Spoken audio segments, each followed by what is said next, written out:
старинен плаж по Акамото. Интервю с изследователя и морски археолог, доцент, професор, академик, доктор на научните науки и изкопаемите, професор риболог и акушер-гинеколог, професор, почитаемия Лазар Тулев. Ставай. Чакай, за камерата. Здравейте, уважаеми зрители, радиослушатели и интернет маниаци. Днеска темата на нашето предаване е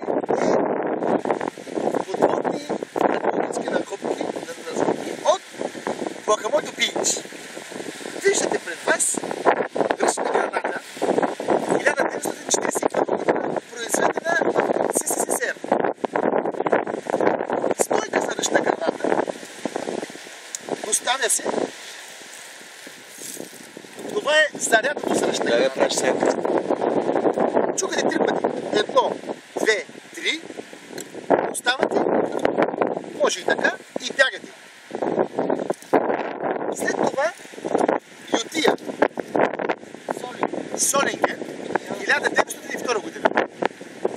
Може да се използва, но вече другото предназначение е за нанасяне на средна телесна мозъчна повреда. За нанаса с този. Стар чакмак камък. Може да го видим тук, ние не го видяхме. Вулканичен. Преди 18 000 години в Несебър е било вулканичен остров. Тогава е изкочил острова. След това преминаваме, тъй като в Несебър са едни от първите олимпийски игри, диск. Показвам.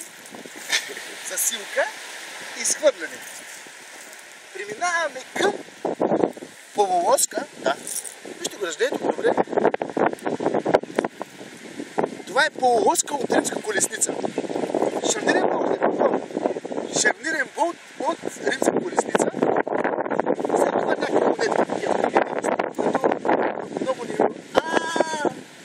Това е такова. Камичка обаче е заява, вижте, както е това. Са такива за... защо?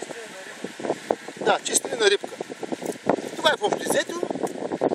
Всичко го намерихме за 17 минути, 24 секунди и милисекунди. След няколко ще направим втора серия. Да видим какво сме искали, ако се правим.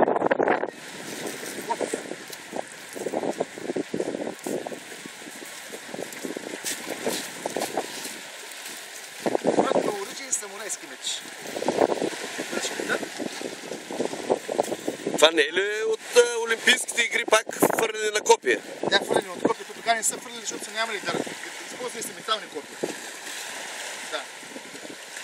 Виж, тук даже пише Made in China. Много е старо. Много е старо, да. Древно китайско. Благодаря ви за внимание.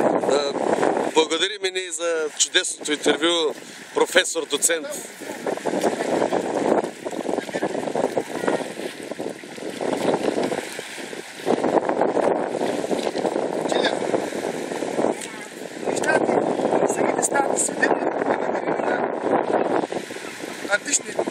Това се е използвало на времето за рибарските лодки за носове, когато се издисали, нали? Благодарим ви за чудесното интервю. По-късно ще се върнем, за да видим след второто влизане какви находки ще бъдем за вас директно от плаж по Акамото. Придаде Митиви репортера Юлиан Германов. Благодаря.